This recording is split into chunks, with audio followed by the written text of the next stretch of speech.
Welcome to Speak Free with Matty G, the podcast that celebrates free speech, truth, and open discussion.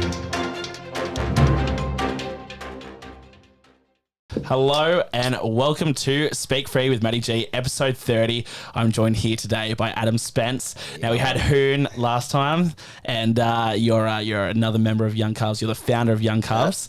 So we're going to be covering that a bit today, and also talking about your business, Axam Creative.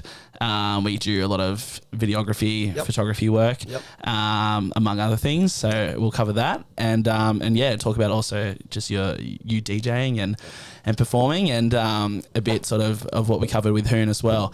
But take me back to, I guess, when did you decide that you wanted to sort of be within the creative industries, within the art industries? Mate, well, what I guess is the way it happens is that I knew what I didn't want to do, which is be a carpenter or a tradie, whatever. So I stayed in school as long as I could and to figure out what I wanted to do. Took a liking to cameras and art, everything like that. Yeah. Always like making things look good. Like, I know I'm known, like, I don't know, the boys hang shit on me a bit because it's like everything I have has to look cool or whatever. Like, I just like making things look better than they could be, whatever. And then, so as we spoke about earlier, off air, I started out as a graphic designer, did that, but I always had the, love for cameras and everything like that as well. So it kind of morphed over time. And then someone's like, you know how to use a camera, right? And then, I did that. And then like, oh, you're right at that.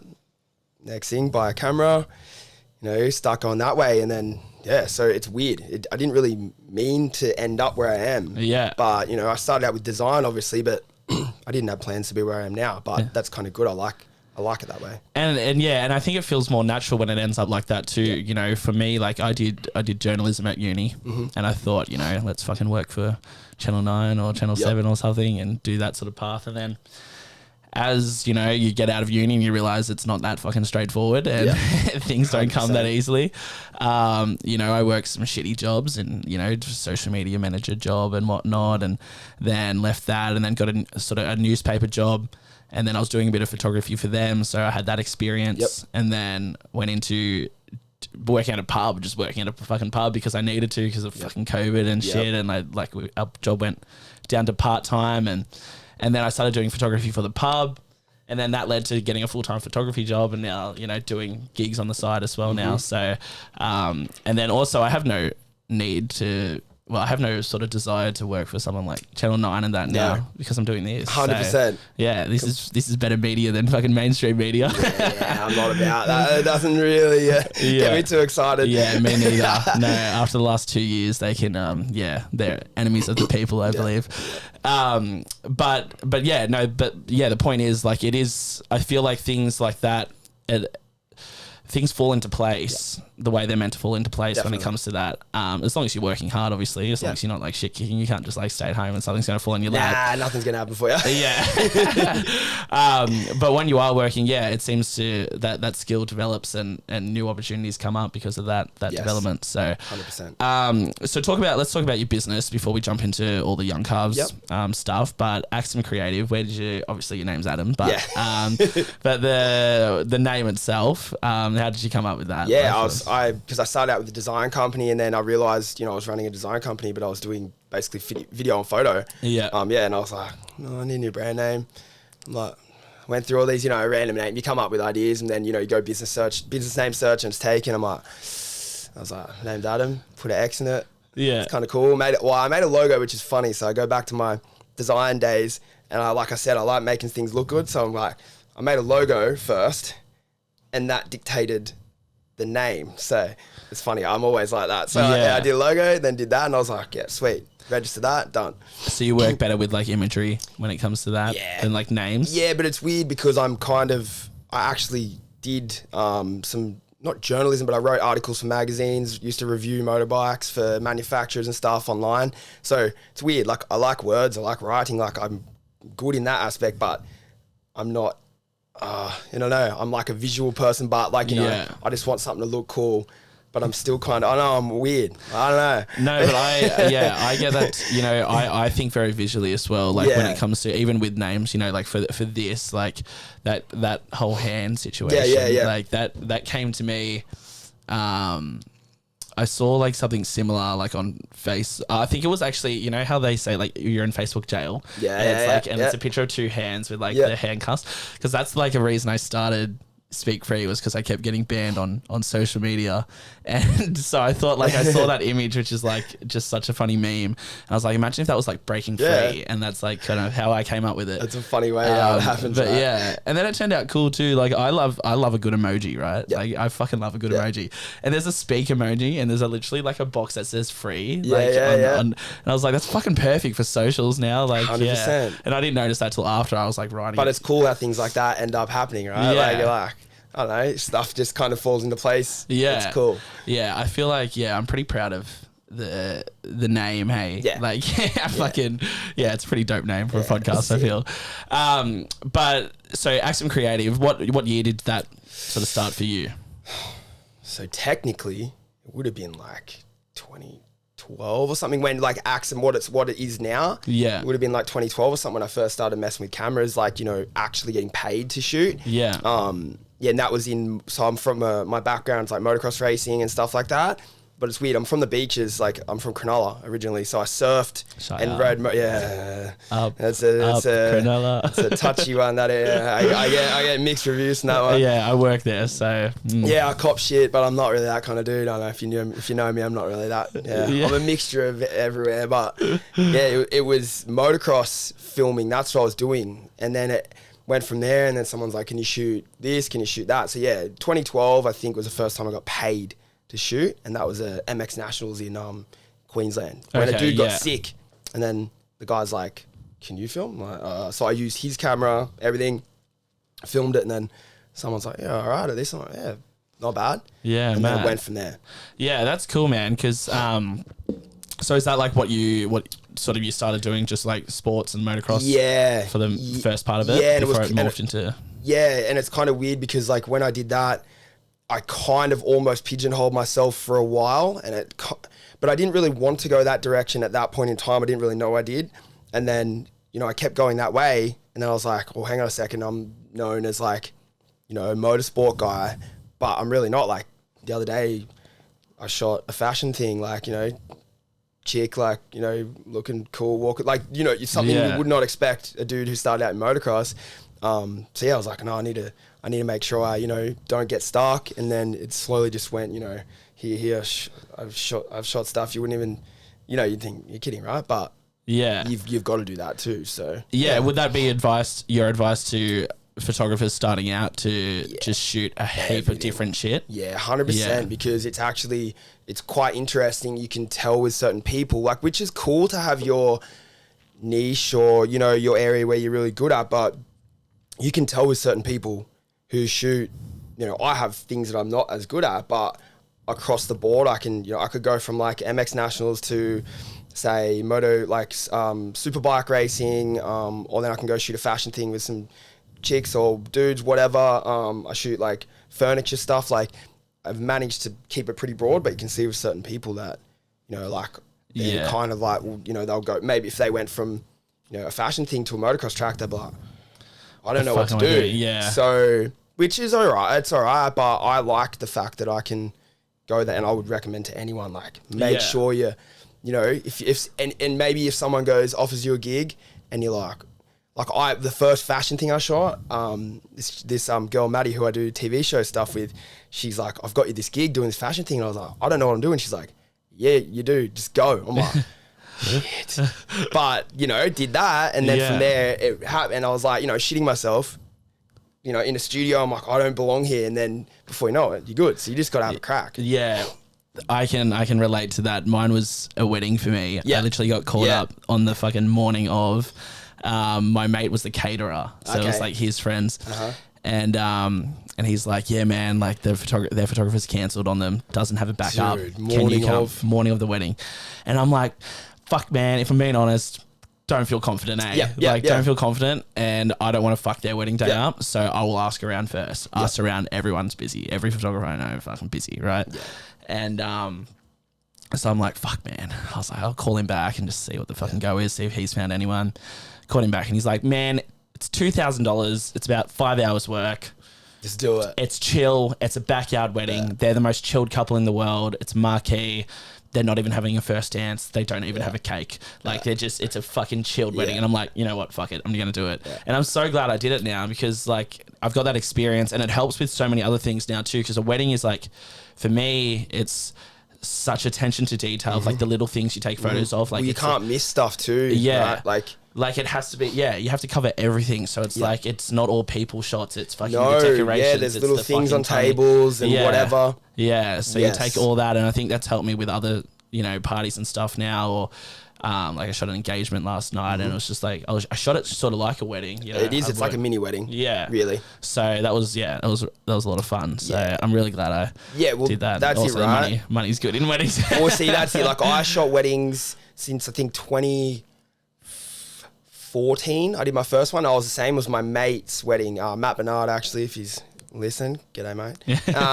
And he's the same thing. I'm like, dude, I'm a motocross guy. Like at that point, and he's like, nah, you can do it. He's a photographer too. He goes real well. And I was like, I don't know. But then from there, like, I was the same, man. I'm like, and then it was all right. And I only just stopped doing weddings because it doesn't really work out with what I'm doing these days. But same thing, man. I was like, oh shit. And then suddenly I did weddings until, 2022. I shot one this year still, you know? So you just got to have a crack and do it. 100%. I feel like I'd be less nervous doing another one now, but still, I feel like... The nerves for a wedding, to be honest, weddings, mate, every single one I went to, I was still shitting myself. Yeah, because it's a like you cannot fuck up. You can't fuck up. Yeah. You are stuffed. So much pressure, you know? The pressure is bad. Yeah, and especially because for weddings, you know, there's so much planning that goes into it through them. And what's the first thing they do when someone gets engaged? The first thing they do is check out everything about weddings on the internet, right? So of course the internet is going to show the best of the fucking best of photos, right? Yes.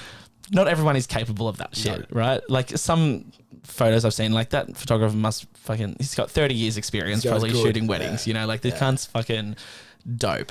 And I knew I couldn't, like, I can't emulate that. Like it would just be, but then you've got to realize, you know, you got your own style and like eventually people will book you based on if they want you for your style and whatnot as well. So but no, I definitely feel more confident than I would have if I hadn't shot one at all. Yeah. And it's the same with anything, I guess. Like it doesn't matter what it is, you can apply that to pretty much anything, I find. Like I feel like it's I'm not the most confident person on earth in some ways, but I feel like you've got to do that kind of shit. Otherwise, you're just not going to get anywhere. Exactly, And even if you do it and you hated it, at least you know you don't like it instead of not doing it and then being like, should I do a wedding? Like, or whatever. Yeah. At least do it and then be like, then okay, I don't want to do that, and you're good. Yeah. Instead of just sitting there wondering. My own personal like guilt of not doing something would just like, that would outweigh any nerves for me, you know?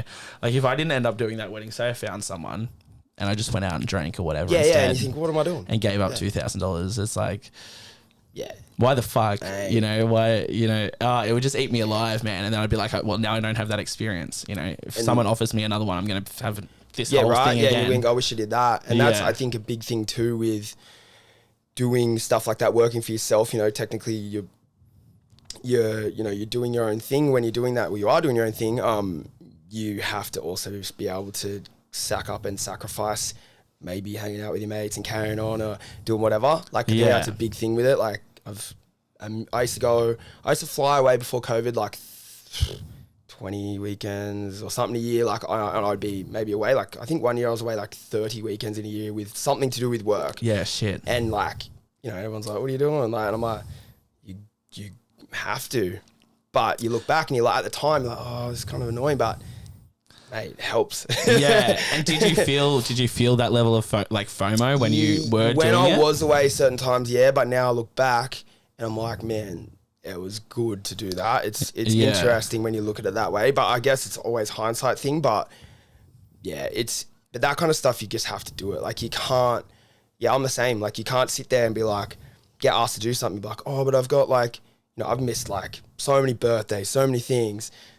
because you can't sit there and then like you're at the birthday, like, yeah, cool, my mate's happy or whatever, but what are you doing? Like, it doesn't really work. Yeah, you just got to put yourself first. Hey, Yeah, you kind of have to. I think I definitely struggle with FOMO, even just like, not even when I'm like busy doing something, but say like I'm fucking, you know, or even if I've got like something else on and I can't make it to something else, and then I see that's probably fucking popping off more than really, like, look at those Instagram stories. Sick. You're like, fuck, man. Like, or if I don't get a ticket to a festival or something, then I see it, and I'm like, fuck, cunt. Like, I really want to go there. Hey, I wish I was there. And man, it gets me down. Hey, but I think I'm like finally starting to get past that shit. Hey, I think I can like miss out on shit a bit more, and you know, be just, you know, if I'm working on my own shit. I think if you miss out on something and you're being productive and doing something good, it's all right. But makes it a lot better. Man. I've certain things that happen, I'm like, oh, pretty sick. And you do feel like shitbox if you're sitting there and you've done nothing. Yeah. And, you know, whatever, and you're just kind of be like, oh, that's no good. But it's hard. That's the part of doing, like, working for yourself, I guess. Like, you're not just doing, like, you know, especially Monday. In this we'll industry. do, like, it's Sunday right now.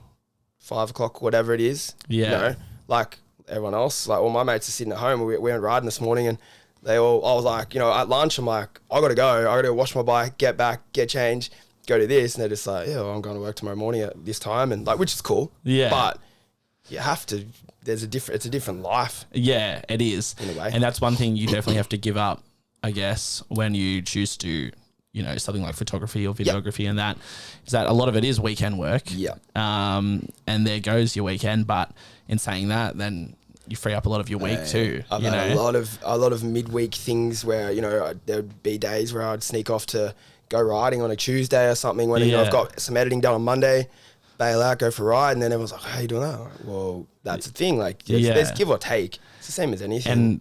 And the fact is that people who work, you know, and I'm not shitting on that because I work Monday to Friday as well. Yeah. But you can work Monday to Friday, or you can do one thing on a Saturday as a photographer. Yeah. And you're making more money than if you were there for 5 days, you know, at another job, at a shitty fucking dead end job, you know. You can do well. You can do very well. I have nothing, like I'm the same as you, I got nothing against. So my dad was, you know, had a normal job and whatever, and he's done real well. Like my mates all do it, like that's cool. Yeah. But you can put yourself in a pretty good spot if you do your own thing as well. So yeah. But sacrifice, whatever. But you're also sacrificing a lot if you have a normal job too. You're sacrificing your freedom from this day, like, you know, Monday to Friday from this time to this time. In most jobs, you are doing that. That's it. Yeah. Like you can't go, if you need to go to the post office or something, like you can't, most time you're not doing that. Like, you there's a lot there. And also I feel like me and Tash Stevenson talked about this on the podcast actually. Mm-hmm. And she made a point. She's like, do you feel like the years are just going faster and faster and faster and faster? And I'm like, yeah, fucking 100%. Yep. And she's like, well, that's, you know, largely due to Monday to Friday, you know, other than for 4 weeks of fucking year annual leave or whatever, or the odd public holiday, you're getting up in the morning, you're going straight to work. By the time you get home, you're having dinner, having a shower, and you're pretty much ready for bed. Like that's your life for 5 days. And then you're living for 2 days of the week.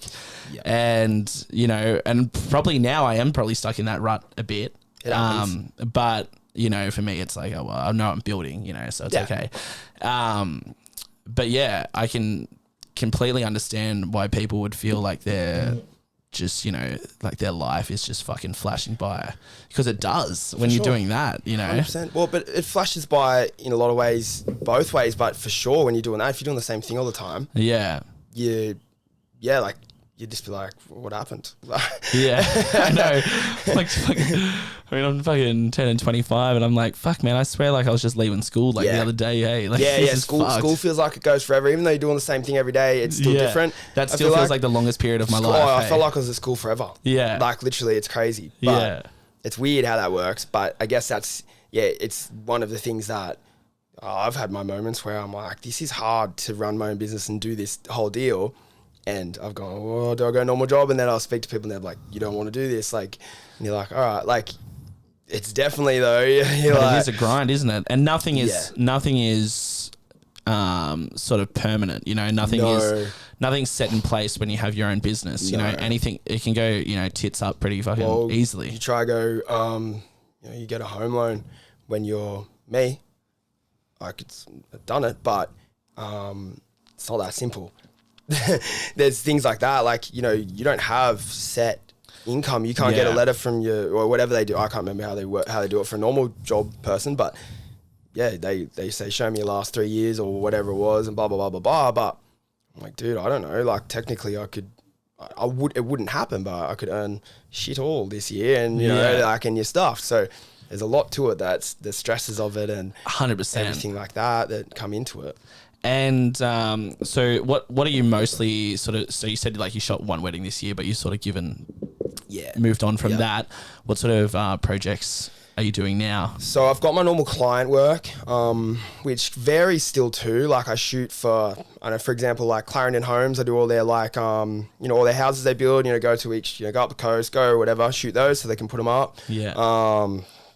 I know then I'll do like some motocross stuff with Yamaha. I do a bit of stuff with Ducati Superbike team, all that kind of stuff. So, yeah, so that's all like, you know, that's fun. I've even been shooting for a local company, McDonald Contracting, and they move houses and stuff. So we moved a house from Concord to the Blue Mountains. They lifted the house, they cut the house into 3, put it on a truck. It'll be out. I don't know when we're going to release it, but we shot for like, you know, months. Yeah. That's pretty cool. So I get to, that's crazy, pretty man. sick. Yeah. So that's cool, but stuff like that. And then now I'm actually, so I went away to Europe and really had some fun last month or so, whenever it was, a few months ago. Certainly looked like fun. Yes, that was enjoyable. If anyone follows Spence on Instagram, sure you would have seen some fucking good shit. Yeah, me and mate Kirky. Yeah. I really had a crack, so that was good. And then so got back from there, and Maddie Sloan, she's a very talented girl, friend of mine. She used to work for Sky News and do all these kind of things, and we started a few years ago doing a little basically like a pilot for a little TV show called Destination Dessert. Then we went from there and ended up getting Subaru sponsorship one year, and it started building. It was on, I think it was on 10 at that point, and that went from there, and we did that, and then she got approached by Subaru to do an actual Subaru TV show. It's called The Great Australian Detour. We've already done one season.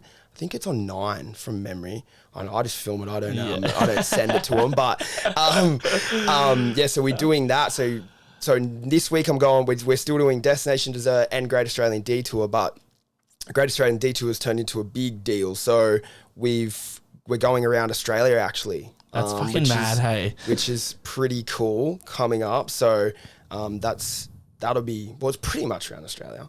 But yeah, so that's going to be pretty cool. I'm going to be away. I think I leave in a few weeks. Going to be away for like 6-7 weeks. I think 7 weeks. Yes, that's my biggest thing I'm doing right now. So yeah, that'll be super fun. Do you ever like, do things keep happening for you, I guess? I'm always like sort of curious to this because people who would be starting out in, say, the videography game or whatever the fuck. Yep. Or whatever career it may be, but they look at things like that and that's like a fucking dream, you know, that's a goal, you know. Do you ever take a moment and go, fuck man, this is fucking sick? Yeah. 100%. Like, it's hard sometimes like to step back and look at what you're doing because it's what you're doing. I feel like sometimes that's, I don't know, because I've got to go to, for example, in 2014 or something, I got to go to Sweden, for example, and ride for a Moto Online, a website here, ride all the new Husqvarnas in Sweden, then got to go to like a MXGP race. We got taken around by KTM and, well, it's owned by KTM, Husqvarna.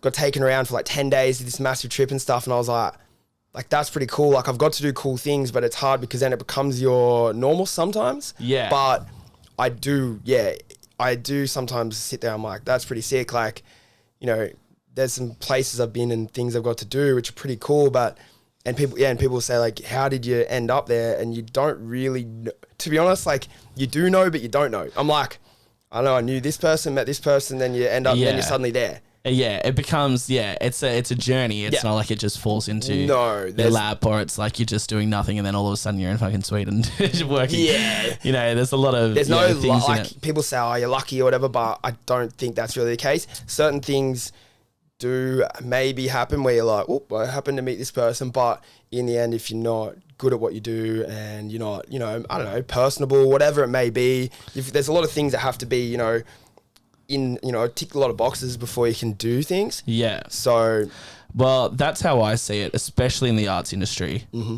for anything, whether it be photography or something like this or acting or whatever, I think it comes down to two things mainly: is talent first and foremost, and personality second. You can be the most talented guy, but if you're a cunt, you're not going to want to. No one's going to want to work with you. Yeah.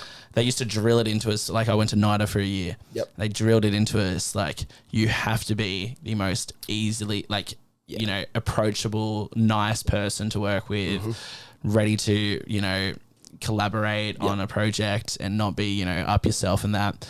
And they're even like they didn't name names. But they're like, we've worked with people who are the most, like one of the best actors ever. Yep. But they were a cunt.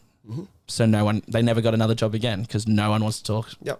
No one wants to work with them. Yeah. And I feel like if you don't have a good personality, those chance meetings or, not chance meetings, but it's never going to happen because you're not putting yourself out there to talk and to make it a good impression with people. And you won't be a lot of times, recommended from someone else or whatever. Like it's definitely true. Like it's interesting. And that's something that with this crew we have for the show we do, we've got like, it's a sick crew. Like, and it's a massive thing that, we're going to be together for 6-7 weeks on the road together. If someone in that group is a tosser, and people are going to get on each other's nerves, like it's going to happen, but to a point it has to be able to be, you have to be able to deal with being around people. No one's going to book you to be on a trip with them for that long, doing all this stuff, flat out, you're never away from each other if you're going to shit them. Like, it's not going to happen. So it's a massive thing. Like, but yeah, obviously talent first.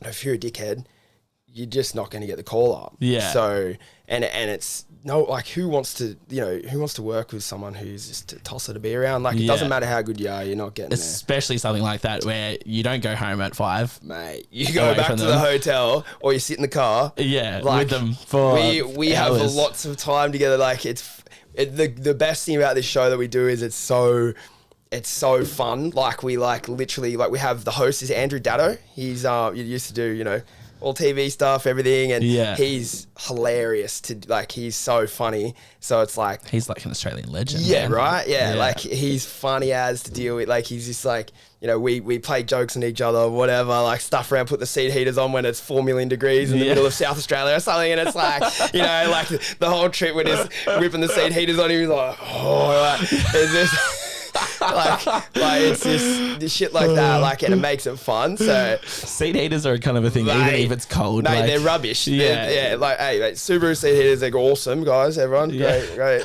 But they literally you gotta be able to do stuff. You gotta have banter. You gotta be able to have fun. Like, there's a limit to. Obviously, you've got to be able to That's one thing that I've learnt. People who know me, I like to joke. I'm never very serious, but certain people when they're working with me, they're like, oh, when I see you out of work hours, you're like, playing around, stuffing around, and then when you're working, you're like, my mates will be like, when I'm filming, they're like, oh, are you serious, mate? Dude, yeah, there's a limit. Yeah. You can't be a fucking dickhead all the time. No. Like, if you're a dickhead 95% of the time, you're good. Like, there's a lot to it. You gotta keep that 5%. Yeah, for 100%. Professionalism. Yeah, 100%. That's it. We'll talk about Youngcalves a bit. Yeah. And obviously, Hoon, told me just the basics of how it started and that. But I want to hear it from you. Where did the idea come from and what made you want to start Youngcalves? It's a funny story, actually. So me and my mate Dwayne, we used to ride motocross together and play. He used to live at East Currajong, actually. So he'd come to mine to go surfing on the holidays. We knew each other at school. And then I'd come out here to go riding. And then we went away I went to Byron Bay for New Year's in 2013, I think it was. Last minute trip. I was actually super sick and I didn't want to go. And he's like one of them blokes. He's like, just get in the car. We're going. We took his van and he's like just chucked our surfboards in, bed, whatever. And he's like, we're just going and you'll get better over time. And I was like, dude, I'm dying.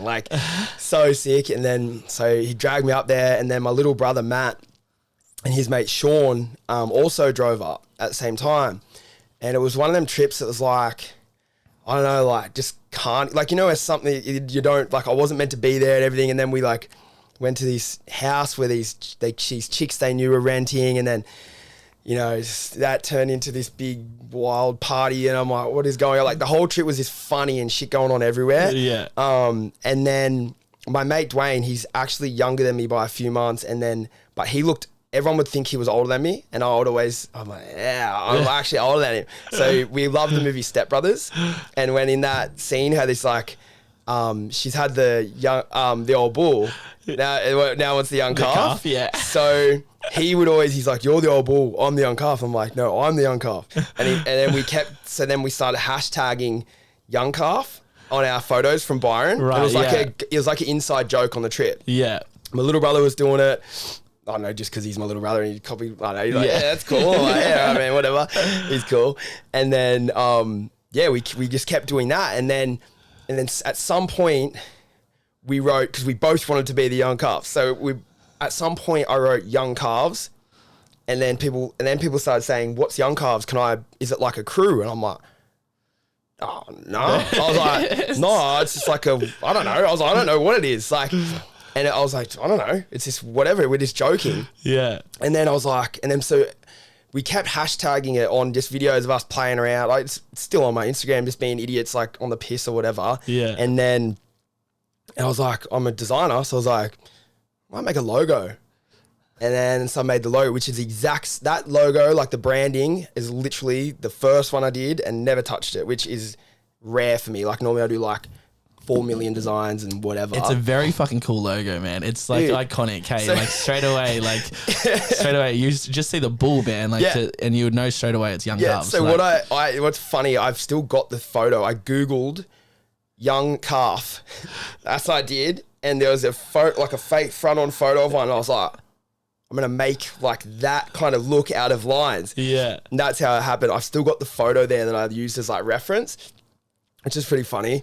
So I made that, and then I was like, instead of posting on my normal page, I'll make an Instagram account, and the name was available, so I did that, put a logo, started posting stuff, and then it was like, I think about 100 followers, and I was like, oh, this, man, sick. Like, people were watching this shit, I was like, this is mad, and we're just like doing whatever. Like, the videos are all still there. The first post was just the logo. Can't remember what I wrote. I don't know what I wrote. Something probably stupid because no one was there. No one was watching. And you can tell on the older videos, it's just like, I don't know, just no one gives a shit. Yeah. And then it just started growing and growing. And then, like never bought followers. It's not a huge account. You know, it's only like 35,000, whatever it is right now, but it's organic and it started going quite, it really started lifting. I was like, cool. Yeah. So that's how it started. That's the origins of it, and it just went from there. Yeah, that's mad, man. Yeah. Because I think the first I ever saw of it was just funny fucking videos. Yeah.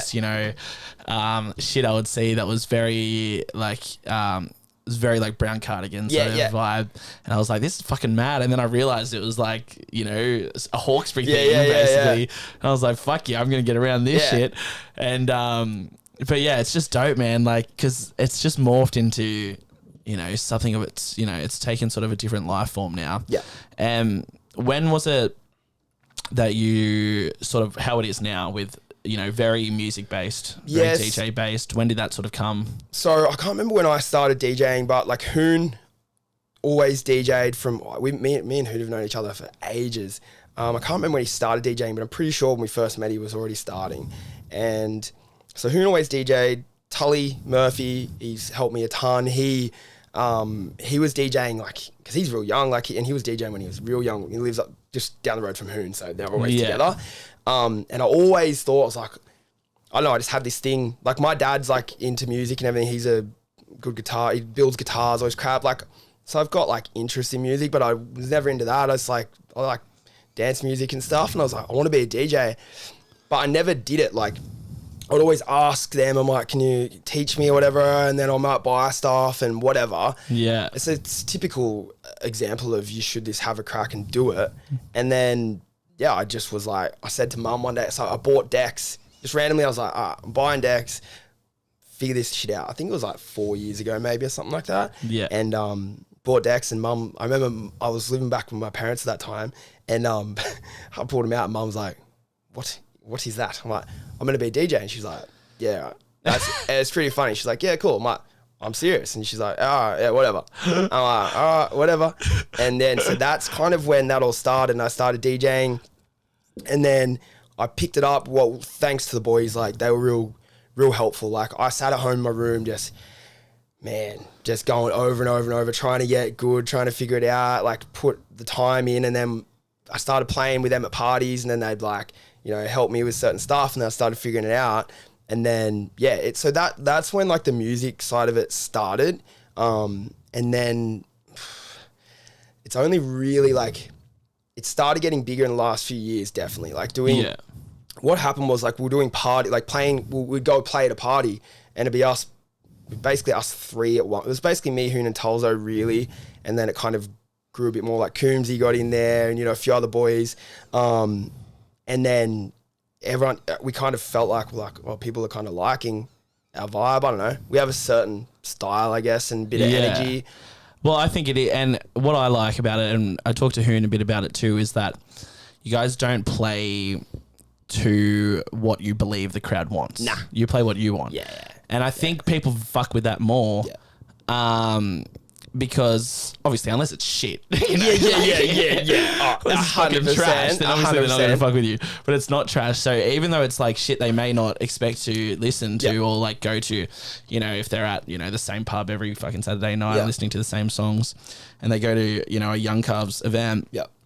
It may not be something that they're, you know, used to listening to, but it's a fucking vibe, and that energy that is at, you know, like I've been to a few of your events at Ricky Inn and that, and it's fucking, it's just mental, cunt. Like, it's just like, it's so good. And even like, not just like there, but like Tulzo's party and that, it's just such a great night, man. Like, and everyone was just fucking loving it. And that's what, like, to me, like when I think like, if you could put like being young, right? Like being youthful, like that's the image I envision, you know, like just fucking just loving life, just good music and just energy, man, just high energy. And that's, I think that's what you guys definitely bring. Obviously it's getting a bit bigger now. There's a few cool things coming up for you guys. Fiji is one of them that we talked about last podcast. You must be pretty fucking stoked for that, eh? Yeah, that's going to be sick. Like that's kind of the show we did when we got the call up to support Lude at the Roundhouse. That was like where the Fiji thing started with Your Paradise, and that was a big one. So I can't even remember. Actually, it's through Joel Tinker. He's a legend. Fucking absolute rips legend. on a camera. Yeah, he's the sure man. does. He is the like, man. He's like a fucking idol of mine. Oh, bro. Yeah, no, same. And a good mate. He is the man. Yeah. He lined us up with the guy who runs Your Paradise, actually. That's how it kind of started. He said, I want to speak to those Youngcalves guys. You know them, blah, blah, blah. And then we got on the call, and that's where it all started. And he's like, do you want to do... So also like Christian, Lude, we did a show, like we're mates with them. We did that Chumba show a few years ago, that's kind of where like it kind of started to get bigger. Yeah. And then we're like, sick. Like we're mates with him. This will be sick. And then after that, like we did well, and it was the sickest thing ever to date, really. And then after that, we got the call up, and they're like, do you want to go to Fiji and play? I'm like, 100%. Like... And then to see it Youngcalves on that poster with like big names like Holy Goof and like, I don't know, there's massive people on there. Like people may not know certain people, but there's like international DJs and stuff on there that are just awesome. To see that is pretty sick. Like it's pretty cool. And like just the, you know, the setup of it too. How it is like you guys you're going to get good exposure to not just the people there who are, you know, attending, but also everyone's teams around them in terms of like artists. Like 100%. I feel like this is definitely like probably going to be a massive step forward for you guys in terms of career. It's like that's what I was saying to the boys, is like, you know, on this trip, it's kind of, it's going to be, you know, we're going to have fun, we're going to play, but it's going to be like networking. You've got to be kind of, there's going to like, it's funny because like I'm not like their dad, but I kind of, you know, they know, but I'm more worried because it's, you know, I'm more, or not worried, but I'm more, you know, mindful of that because it's, you know, my baby still. Where I'm like, I'm like, I need to make sure we do certain things. But yeah, so I think it'll be pretty cool. Like, so we want to actually kind of do a lot of things with that trip as well. Like I'm trying to work out how to get, it's a tricky one because there's flights and stuff involved, but I want to have someone shooting content and everything like that. So I'm going to speak to Joel because he's shooting photos, see who I can line up, you know, one of his mates over there and see if they can shoot, like, you know, make the most out of it because it's not that, like, you know, it's a pretty big opportunity. So yeah, I didn't think, man, if you ask my mum, I was like, guess what I'm doing? She's like, oh, so you weren't lying. Like, yeah. And she's like, okay, all right. Yeah. It's pretty cool. Yeah, that would be dope. It was funny. Yeah. When I did the lewd show, actually, I think that was the one where I showed her photos and stuff in the roundhouse. I thought, like, cause it was like a boiler room set up and everything. Yeah. And she's like, oh, I'm like, hey. And she's like, yeah. Yeah, that is mad. I feel like everyone sort of, I feel like the arts industry, you know, whether it be, you know, DJing or whatever, acting and that, I feel like everyone's parents, because they're from a sort of a more conservative time where this wasn't like a direct career path for a lot of people. I think they don't really get it and they don't really have much faith in their children. It's an interesting one. Like I remember when I spent $3,000 on this camera and and the studio lights and that, mum goes, "Why the fuck are you spending all your money on this for?" I said, "I'm starting a podcast, man." Yeah. She's like, "A podcast? What are you doing a podcast for?" And I'm like, fuck, man, you just fucking wait, It's a different world. It's a different world right now. I don't know if she watches much, but she like likes all my posts and shit now. And she'll see like I'm having like different people on there. And like when I had like John Bernard on there and shit, she was like, he was on the news. Like he was on the news. I'm like, fuck yeah, mum. Sick. Check that out, mum. Yeah. It's cool. But no, it's pretty sick. Like, I mean, I think they mean well, but it's just a different time, you know? Yeah. It's changed a lot from... Well, also, like, right, if you look at, I think, anyway, like, my mum's, like, the most supportive human. She's the best. Like, and in the way that she was saying, like, you're not going to be a DJ, wasn't like she didn't think I could do it. It was more like, you do all this stuff already. Like, why are you stuffing around doing that? I think that's what, as well, like, I think back in the day, sorry, like we were saying before even, people before are like, what do you do? And they'd be like, I do this. Yeah. Now, I don't think that's a thing. Like, well, for me, it's not. For you know, you're doing different stuff. I feel like that's a big thing where people are like, you know, you're like, I do this. Like, people say it to me all the time. They're like, what do you do? I'm like, I will do this, that. And then I DJ, and they're like, so, and then, or someone's like, people think I'm a DJ. I'm like, no, I'm not a DJ. I'm like, well, I get paid to do it, but I'm not. And then like, what are you? I'm like, I don't know, not really anything. Just like, you know, it's weird and that's not that normal. Yeah, and I think it's definitely becoming more normal now. Yeah. There is, you know, people aren't comfortable just being that one, you know. It scares me, to be honest, being the one. Yeah, I don't want to pigeonhole myself into like one fucking job, you know, like I want to be doing everything. Yeah. And, you know, as long as it's something creative, you know, like if I'm not creating shit, fuck that. Yeah, it has to be creative. Yeah. Like I've got to feel a sense of pride. Yes. You know, with like, you know, starting something and finishing it. Yep. I really love that. Yep. I hate like the thought of, you know, working for the man. I've had a lot of shitty fucking jobs where it's just like no matter what. I remember, I will say this because fuck the cunt. But I was working at a fucking, I won't name the business, but I was working at a fucking shitty job in North Richmond, right? And I did everything, cunt. And I wasn't meant to work like in the shop itself, but they go, oh, just like a couple of weeks till we find someone. Like I was hired as their social media manager, right? Then they put me in the shop and they still expected me to like turn the company around within socials. But it's like, if I'm stuck in a shop all day, can't do anything. How the fuck am I going to do that? You know? And that's sort of the point I made. And then after 18 months of that situation happening, I fucking got the newspaper job. And I rang the boss up to tell him like when they, you know, offered me the job and I said, hey, I've been offered another job. I'm going to put in my, you know, 2 weeks notice. And he goes, well, you know, you haven't really done anything anyway while you've been here, so it's no loss. Yeah, and bro, since I left, that shop's been closed, cunt. Yeah. So fuck that cunt, you know? You don't want to be doing that stuff, like... And it's the most free I've ever felt leaving that, you know, and doing something I actually fucking want to do, you know? And from there, like, it's just been one thing sort of after the other. That's from fucking how many Texas I've eaten this weekend.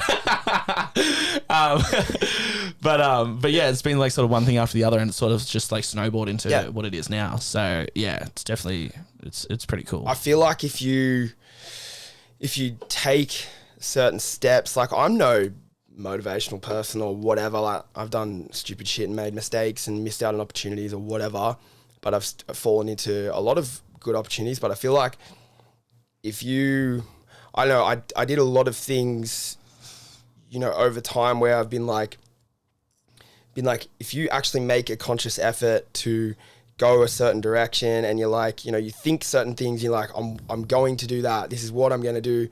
I feel like stuff starts happening. Like if you just sit there, or if something goes wrong, I'm guilty of it too at times where you're like, oh man, it's all too hard, whatever. But I feel like it's like if something goes wrong, you got to be able to go, man, like all good, all good, let's keep going. And like, I feel like stuff, I don't know what, it, like if you have a certain mindset and you have a certain attitude, you may not notice it, but things start working in your direction. Like it just starts, I don't know. I feel like it just happens. 100%. And I think it does come down to a lot of mindset as well. Yeah.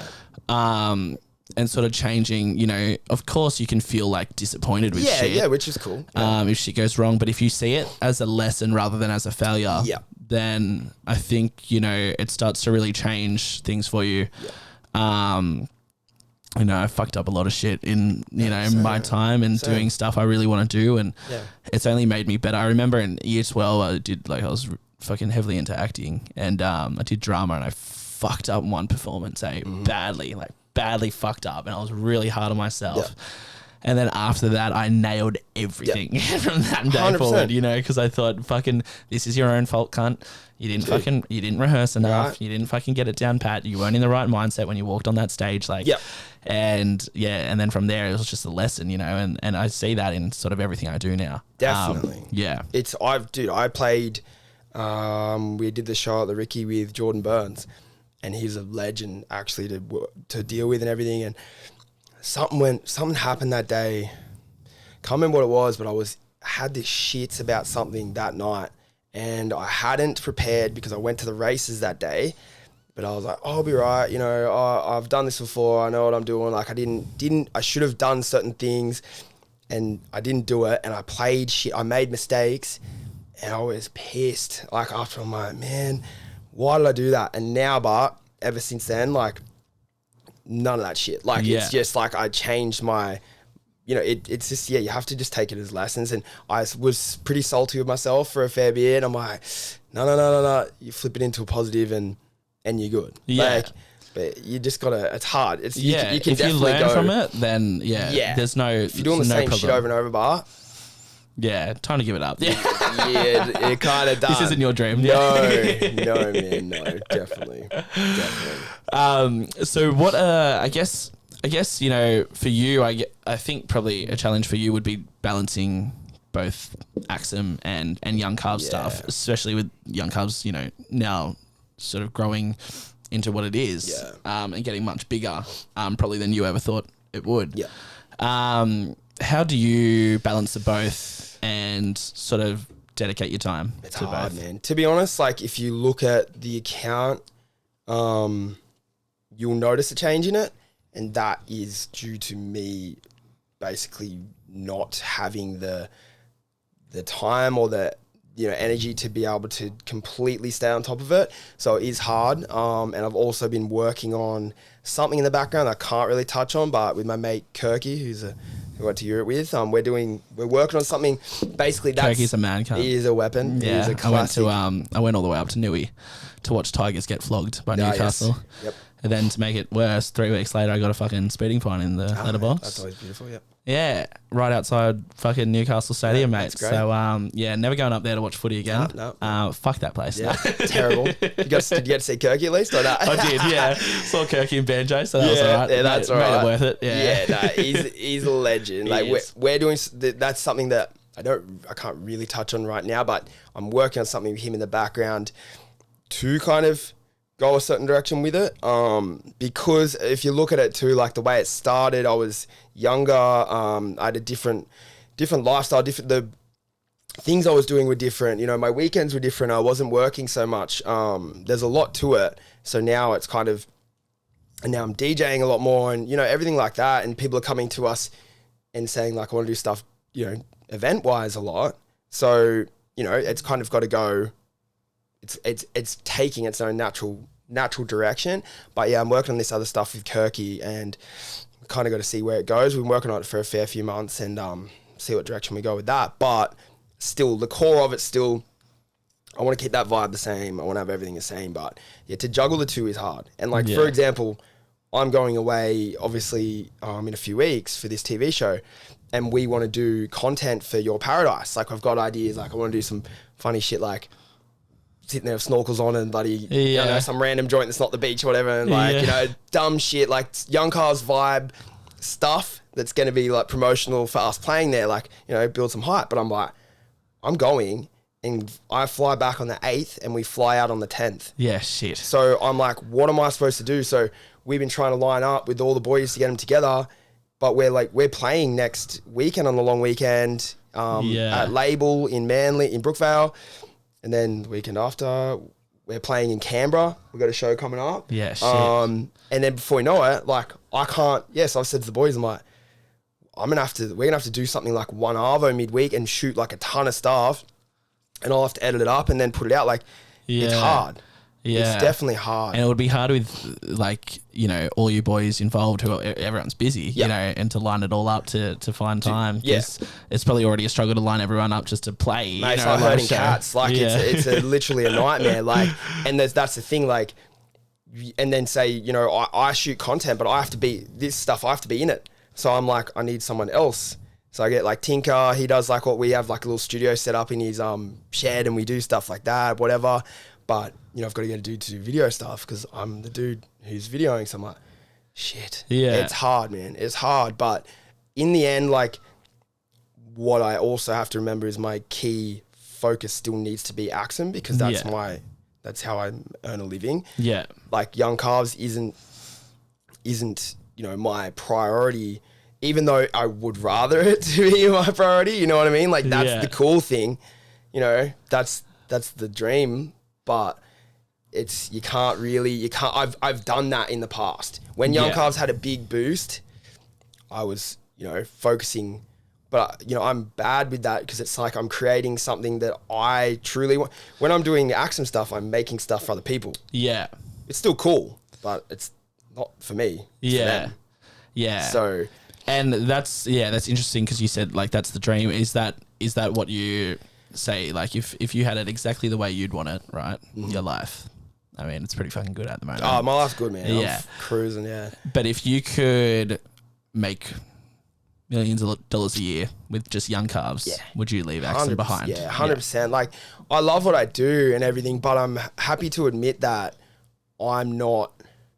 I don't know, it sounds bad, but I've said this before and I'm happy to say now that I don't live to work. Like, I'm cool with my job and I love it. Like, it's sick, but dude, if I have the option to do it, you know, like, it's certain things, but like, say the TV show stuff going around Australia and stuff, I'm like, okay, that's pretty sick. Like, that's cool, but, you know, doing normal jobs and stuff like that, if I have the option to do, you know, Youngcalves stuff, I would go that direction because it's my passion. It's a passion. If your passion project, which is what it is still, could turn into your living. But at the same time, then I look at it, but it could change. So that's one thing that I'm mindful of. The passion project's fun because it's a passion project and it's not your full-time income. Yeah. It could change. So I have to be aware of that too. I'm scared, to be honest, of ruining that by making it, you know, because it can become not what you want it to become. Yeah, no, I totally get that. Like, that's how I sort of look at this podcast too. Mm-hmm. Is like, fuck yeah, man. If someone came to me tomorrow and said, hey, say Spotify came to me tomorrow and said, hey, we want to offer you $50 million a year to just put out podcasts. Fuck, of course I'm going to take it. Yeah. Of course I'm going to take it. Calling the midweek job, sorry guys, but But then I think if I have to put out 4 podcasts a week, right? It becomes... How the fuck, like, am I gonna be able to do that mentally? Yeah. Like, you know... It becomes something completely different. Yeah.